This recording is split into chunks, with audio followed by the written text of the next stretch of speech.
دوستو، بزرگوں اور بھائیوں، قرآن مجید فرقان حمید میں اللہ تبارک و تعالی نے فرمایا ہے اپنے بندوں کو اپنی عبادت کی طرف توجہ دلائی،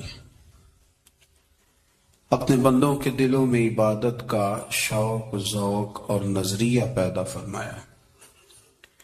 فرمایا یا ایھا الناس اعبدوا ربکم الذی خلقکم، اے ایمان والو، اے لوگو، اپنے اس رب کی عبادت کرو جس نے تمہیں پیدا کیا، والذین من قبلکم، اور ان لوگوں کو بھی پیدا کیا ہے جو تم سے پہلے تھے۔ تمہیں عبادت کا نفع یہ ملے گا لعلکم تتقون، کہ تم پرہیزگار ہو جاؤ گے۔ عبادت اس لیے کیا کرو کہ اللہ نے تمہیں پیدا کیا ہے، اور اس لیے کہ تم سے پہلے لوگوں کو بھی اللہ نے پیدا کیا ہے۔ اور پھر ارشاد فرمایا کہ الذی جعل لکم الارض فراشا،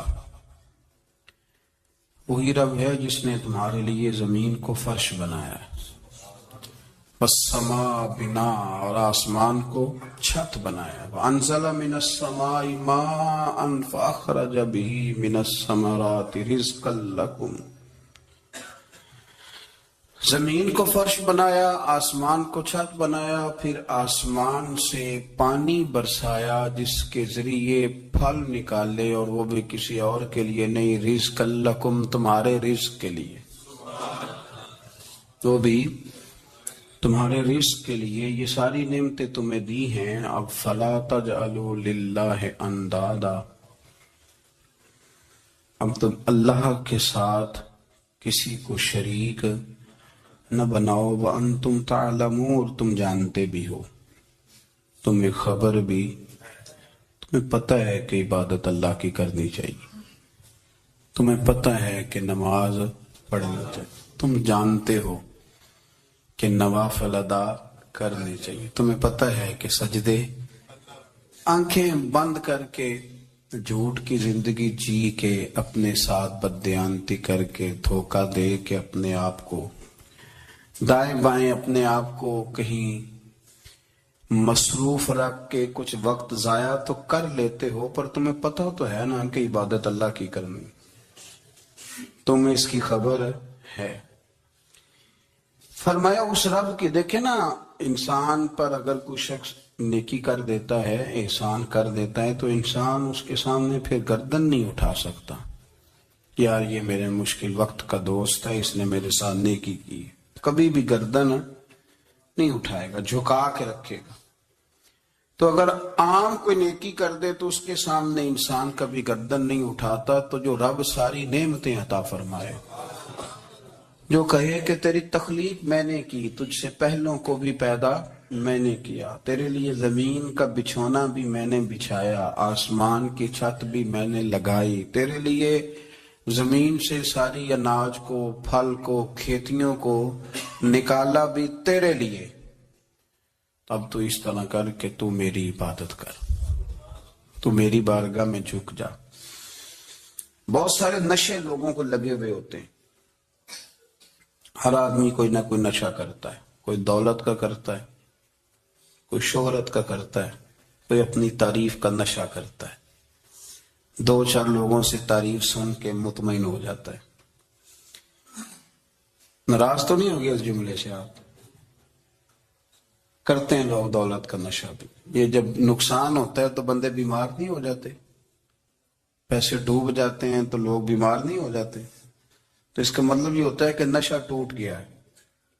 اب بیک ہوئے نا تھوڑے سے تو کانپتے ہیں، تڑپتے ہیں، پریشان، نشہ ہی اسی طرح ہی کرتا ہے نا، نہیں ملتا تو پریشان ہوتا ہے۔ یہ سارے نشے ہیں، مختلف قسم کا نشہ۔ اب مانتے نہیں اس بات کو، تسلیم نہیں کرتے، کیونکہ تسلیم کرنا بڑا مشکل کام ہے، اس کے لیے تو بڑی ساری چیزیں جو ہے وہ دبوچ کے اور بڑی سارے رستے پھلانگ کے آنا پڑتا ہے، تو بڑا مشکل ہے ماننا، ورنہ کرتے ہیں ہم، ہمارا مزاج ہے۔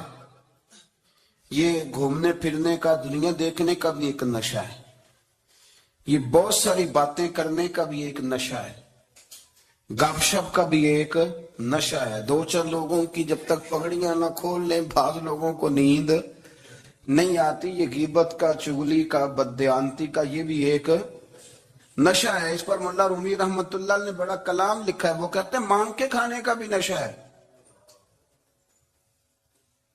مانگ کے کھانے کا بھی نشہ ہے. وہ کہتے ہیں کہ ایک بھیک مانگنے والی خاتون تھی تو بادشاہ کے پاس بھیک مانگنے آئی تو بادشاہ کو پسند آ گئی، اس نے شادی کر لی. اب اس کو عادت تھی بھیک مانگ کے کھانے کی، تو وہ کنیزوں سے کہا کرتی تھی کہ فٹافٹ نہ روٹی لے کے آیا کرو، میں 2-3 دفعہ مانگوں تو پھر لایا کرو. چونکہ ایک نشہ ہے نا، تو میں مانگوں 2-4 دفعہ تو پھر. تو انسان بہت سارے نشے کرتا ہے، یہ مانتا نہیں. یہ موبائل، یہ فیس بک، یہ سارے نشے ہی ہیں. اپنی فوٹو لگا لینا، سارا دن اسی کو دیکھتے رہنا. اور بڑے بڑے سیانے بندے جو وزادار ہیں، بڑے وزادار لوگ ہیں، لیکن وہ بھی سنجیدگی کے قائل نہیں، اس طرح کے نشوں کا شکار ہے. یہ سارے نشے ہیں جو ہم نے پال لیے. ہمارے صوفیاء، ہمارے بزرگ فرماتے ہیں کہ تم اس طرح کرو، اگر سارے نشوں سے بچنا چاہتے ہو تو سجدے کا نشہ شروع کرو، سجدے کا نشہ شروع کرو. یہ نا اقبال کہتے ہیں عطار ہو، رومی ہو، رازی. آپ بات کو سمجھیں، عطار ہو، رومی ہو، رازی ہو، غزالی ہو، کچھ ہاتھ نہیں آتا بے آہ سحر گاہی. کہتے بہت بڑا صوفی ہو جیسے فرید الدین عطار تھے، بہت بڑا تصوف کا امام ہو جیسے امام غزالی تھے، بہت بڑا تفسیر کا استاد ہو جیسے امام رازی ہو. عطار ہو، رومی ہو، رازی ہو، غزالی ہو، پر کچھ ہاتھ نہیں آتا بے آہ سحر گاہی. اگر سویرے اٹھ کے روتا نہیں نا اللہ کی بارگاہ میں، اگر تہجد نہیں نہ پڑھتا تو کچھ ہاتھ نہیں آتا بے آہ سحر گاہی. پھر اس کو کوئی چیز نصیب. میری بات کی سمجھ آ رہی ہے آپ حضرات؟ جب تک آپ سویرے نہیں اٹھتے، آپ اللہ اللہ نہیں کرتے، آپ کو نوافل کا چسکا نہیں، عبادت کا مزہ نہیں. فرمایا میری عبادت کرو، یہ شوق پیدا کرو، میں نے تمہیں پیدا کیا ہے. ہم لوگوں کے نشے مختلف نشے، بڑا عجیب رنگ ہے. محفل کی صدارت کرنے والے بڑے پیر صاحب، بڑے القابات و خو، بیچ میں سے بندہ تلاش کرنے سے بھی نہیں مل رہا، اتنے بڑے لقب ہیں اس کے.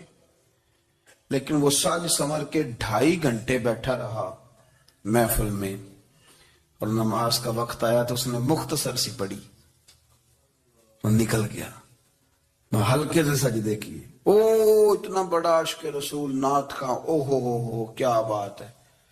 اور عشق رسول کا بہت بڑا پیغامبر، بہت بڑا مبلغ، اور بیچارہ سمجھ ہی نہیں سکا کہ اللہ کے رسول نے فرمایا تو نماز پڑھ میری آنکھیں ٹھنڈی ہو جائیں گی. تو یہ نشے کے عادی تو ہیں پر حقیقت کے قائل نہیں ہیں. یہ بس ٹھیک ہے، خوابوں کی دنیا میں لوگ زندہ ہیں، پر جن کو یہ جو نشہ تھا نا عبادت کا، یہ میرے رسول پاک کی چاہت ہے، یہ میرے نبی کریم علیہ السلام کی. آپ دیکھیں نا حضور مہینوں جا کے غار حرا میں بیٹھتے تھے. کیا وہاں تبلیغ کرتے تھے؟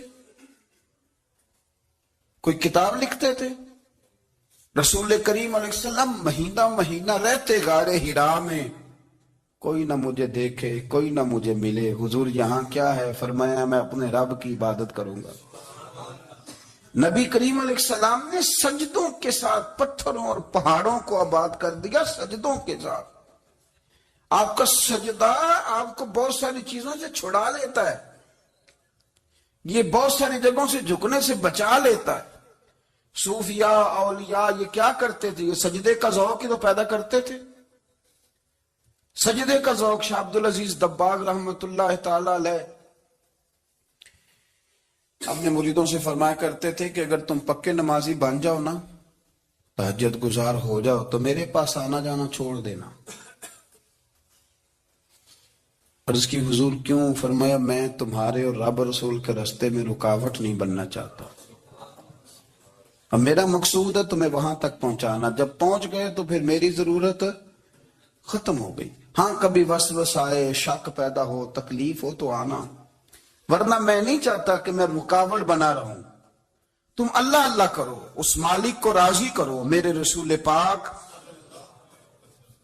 علیہ وسلم نے فرمایا بندہ اللہ کے سب سے قریب اس وقت ہوتا ہے جب وہ سجدے کی حالت میں ہوتا ہے. کس کے قریب ہوتا ہے؟ اللہ کے سب سے قریب ہوتا ہے. وہ بڑا نیڑے ہے رب کے، بڑا قریب ہے، اس لیے کہ وہ حالت سجدہ میں. وہ جب سجدے کرتا ہے نا، اس کی بارگاہ میں جب جھک جاتا ہے، آپ ذرا سجدے کی کیفیت دیکھیں نا.